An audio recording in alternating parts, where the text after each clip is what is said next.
Would you like to grow your business 20, 30, 50%? Would you like to reduce your marketing expenses and get more money to the bottom line because your customers are doing your marketing for you? Would you like to have employees that care about your business and your customers as much, maybe even more than you do?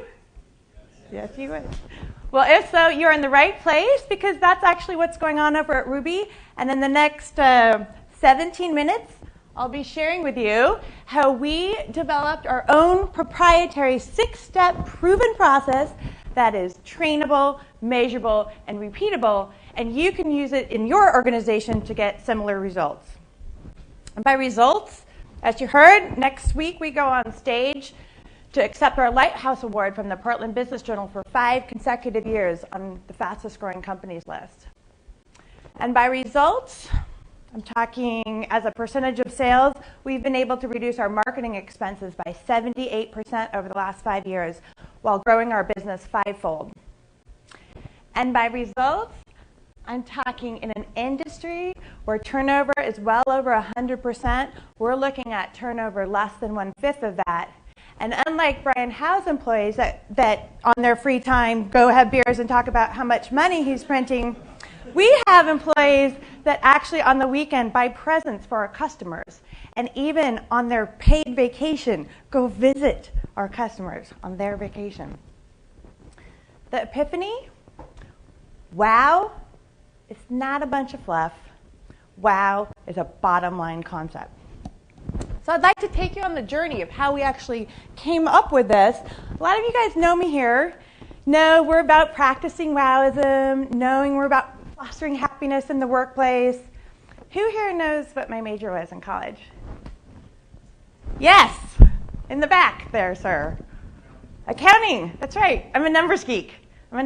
So when we started Ruby Receptionist, it actually wasn't Ruby. It was WorkSource Inc., and we were about making businesses more efficient.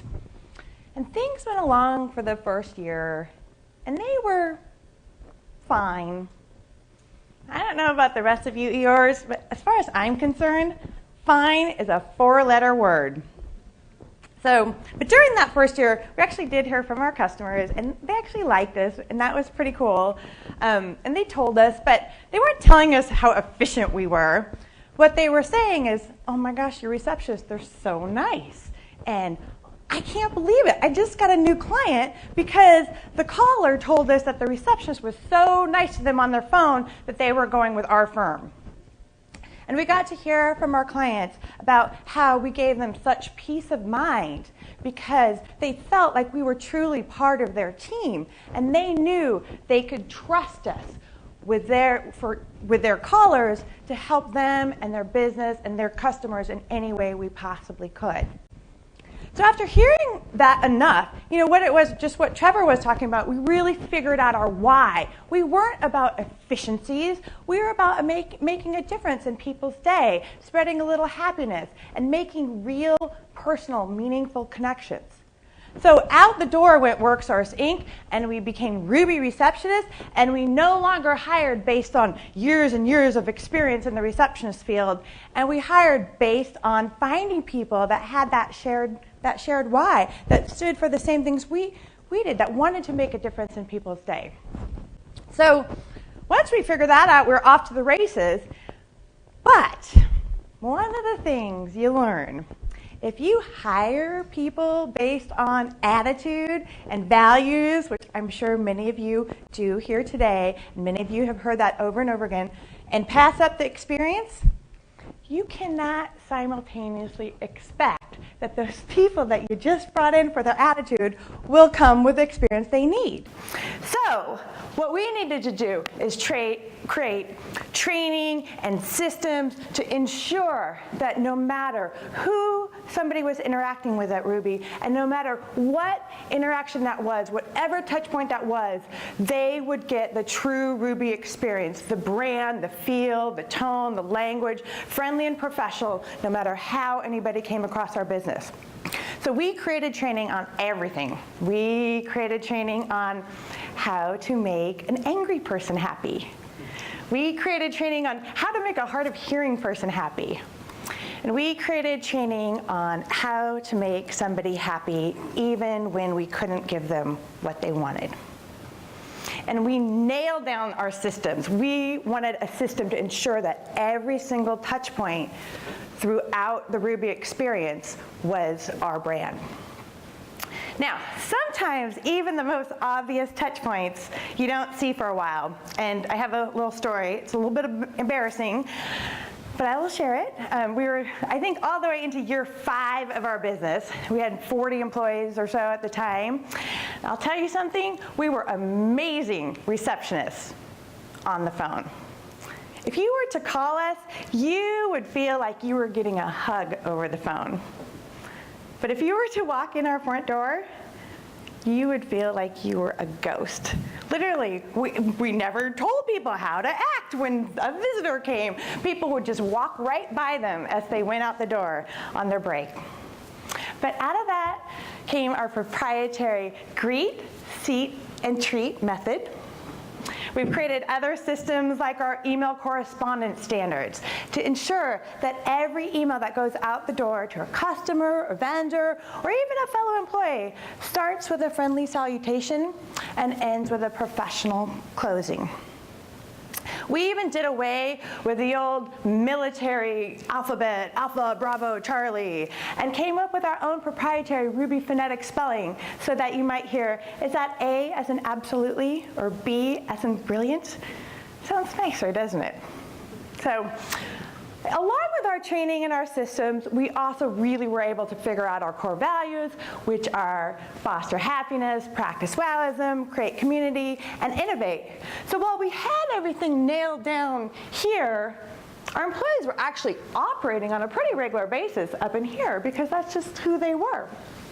And that was great, except for we're growing very, very rapidly. And we knew as we got bigger that that was threatened. More and more of our employees were brand new in their first 90 days. So faced with that challenge, we did what we always do when we have a problem we don't know how to solve. We ask our employees.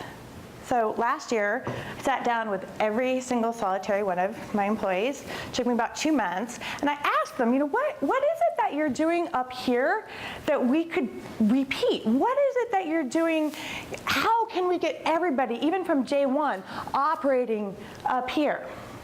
And what they shared with us was that if we could do 3 things on a consistent basis, we would have what we were looking for. And those 3 things were to incent, to inspire, and to empower. And I'll be showing a few more stories about these 3 things in a minute, but once we had that, it was like the catalytic converter started kicking in. What we did is we figured out what it was we stood for. We figured out our why. We created systems and training for a consistent experience across every interaction, and we had the ability to incent, inspire, and to empower. So I don't know, who knows, did I just date myself with the catalytic converter thing? Who knows what a catalytic converter is? Yes, no? All right, well, my first car in high school was a lime green Dodge Dart Swinger. And when you turn that baby off, it kept going and going and going.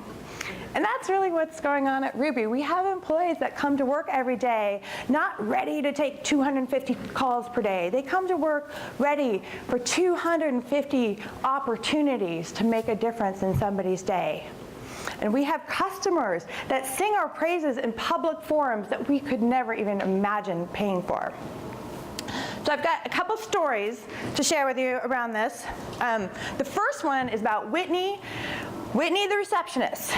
Now Whitney was at work one day and she was transferring a call to our client, Scott Lanehart. He's a commercial painter in Baton Rouge, Louisiana. And as she was transferring that call, she noticed in his account that he was a runner. So she said, hey Scott, how's your running going? And he said, well, Whitney, thanks so much for asking. I'm pretty excited. Next month, I'll be running in the New York City Marathon for the first time. Whitney's like, well, that's great, Scott. Best of luck to you. Here's your call. Transfer the call. Bam. 30 seconds was done. So now a week goes by. Now, according to Scott, this is his version of the story, he was at work, and he should have been working, but he wasn't. He was on Amazon, and he was shopping for one of those long-distance running training belts. You know those belts where you can like put your water and your Doritos, or I don't know, whatever you long-distance runners eat when you're long-distance running. Anyway, so he's shopping for that. The UPS guy shows up. Guess what the UPS guy has for Scott? The exact same training belt. And guess who it was? Whitney, the Ruby receptionist, that's right. Okay, so now how did that all transpire? Well, Whitney had been incented to do this because a week prior, we were running a game with our receptionists to challenge them to learn something interesting and new about our clients and note that in their accounts. So it was actually a different receptionist that had found out that he was a runner. And then we turned around and incented them to like, see if you can use this information as you're interacting. So she had been inspired because she had heard story after story after story of other things that we have done with our clients to connect with them and wow them.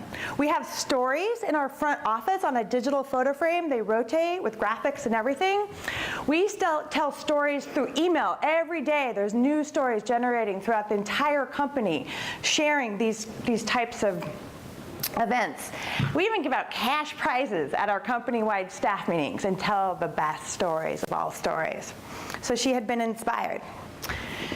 And she had been empowered to do this because at Ruby, we actually have, among other things, a prepaid Amazon account that any employee can buy anything at any time for any customer for any reason, no questions asked.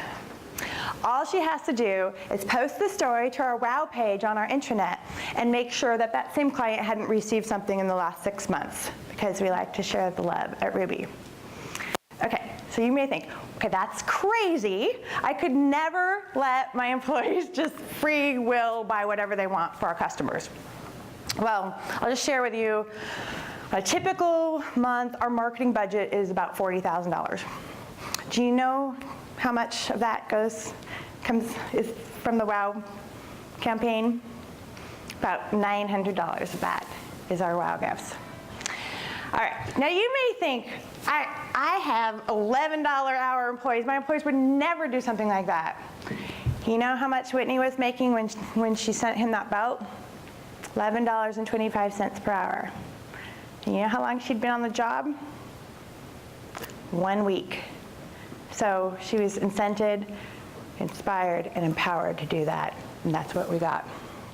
All right, now I have another story. This one is about Kendra. Now Kendra is at the other end of the spectrum. She has been at Ruby for years and years and years. She is just the Ruby of all Rubies. She is in our client services department. Now the client services department is their own beast of customer service, and one thing they're really adamant about is the follow-up call. So the customer calls up and we are less than perfect. We take that phone call, we help them get off the phone. The first thing we do is we mark our calendars for 2 days, 2 weeks, whatever the appropriate amount of time is for that follow-up call. And when that Outlook reminder comes out, we give them a call and we say, hey, Mr. Stites, I know things weren't so great for you last week. We made a few changes to your account. Have you noticed any difference? Are we doing any better? Now that alone is, who's doing that? Do that and already you'll be, creating WOWism. But now what Kendra does, she's like in a whole different league. You know those customers that like to keep you honest? The ones that like to call over and over and over again and tell you how you can just be a little bit better every single day? The ones that never, ever quite give you any slack? She loves those people. In fact, if she doesn't hear from them for a while, she will call them and say, hey, haven't heard from you in a while. What's going on? How are you doing? Are we doing okay? Because that's just who Kendra is. So, of course, when she finished setting up new client Scott Miles' account, of course he was thrilled, I'm sorry, it's Tim Miles, what am I thinking? Tim Miles' account, he was thrilled, and as she's finishing up, he's like, oh, that's so great. And she's like, thank you, Tim, is there anything else I can get you? And he's like, joked, how about a puppy? Well, you can guess what comes next. Of course, Kendra sends him the puppy. Cute, right? Little fluffy puppy. All right, $9 puppy. What does this get you? Well, this photo, does anyone know where I got this photo? I'm asking a lot of questions today. Guess where I got this photo? I got it from Tim Miles' website. I got it off of a blog post that talks about Ruby, the new woman in his life. And in that blog post, he just come to find out, he had released an ebook called Share-Worthy Service. And so in that blog post, he begs the question, guess what story I'll be leading off with in Share-Worthy Service Volume 2? And Tim Miles also come to find out, travels around the country speaking to hundreds of small business owners at a time, doing all-day seminars about marketing. And now, about 10 to 20 minutes of every one of those presentations, he's actually talking about Ruby. And one of the clients that came through him just last week tweeted how wonderful Ruby is and how he recommends them to any small business, to his 292,000 followers. So if there's any question whether a $9 puppy will give you an ROI, I challenge you to think differently. That's it. I'm Jill Nelson. We're practicing vows at Ruby Receptionist. I have a flyer. If anyone's interested in learning more about putting some of these things in your organization, I've got a flyer in the back. There's a 5-minute receptionist makeover and 10 things you can do to connect with your customers. Thank you. Thank you, Jill.